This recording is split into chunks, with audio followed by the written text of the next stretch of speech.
مش عارف الخبر ده يبان حلو او وحش، بصراحة مش عارف يعني بالنسبة لي مسلسل زي نيلي وشيران ده بيجي بالنسبة لي من المسلسلات الأيقونية. يعني انت هتستغرب كده، هتقول مسلسل نيلي وشيران. المسلسل ده بالنسبة لي واحد من أفضل المسلسلات الكوميدية اللي اتعملت آخر 10 11 سنة. المسلسل ده أنا دايما كنت بعمل له ريواتش عشان أفصل وأضحك كده وانبسط. فبالنسبة لي المسلسل ده في مكانة عالية بالنسبة لي يعني. اتمنى في حاجتين مقلقني، يعني اتمنى ما يحصلوش. اول حاجه، لو المستوى بتاع الجزء الثاني مش هيكون على قدر المستوى بتاع الجزء الاول على مستوى الكوميديا وعلى مستوى الاحداث، فيا ريت بقى يكنسلوا من دلوقتي بصراحه يعني.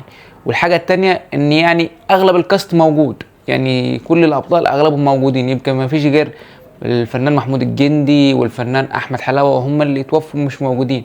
فاغلب الكاست موجود، فاتمنى الكاست يحافظوا عليه في الجزء الثاني. انا بالنسبه لي محمد سلام 70% من نجاح العمل ده. لو مش هيكون موجود فياريت بلاش، عشان المسلسل مش هينجح على قدر المستوى بتاع الجزء الاول.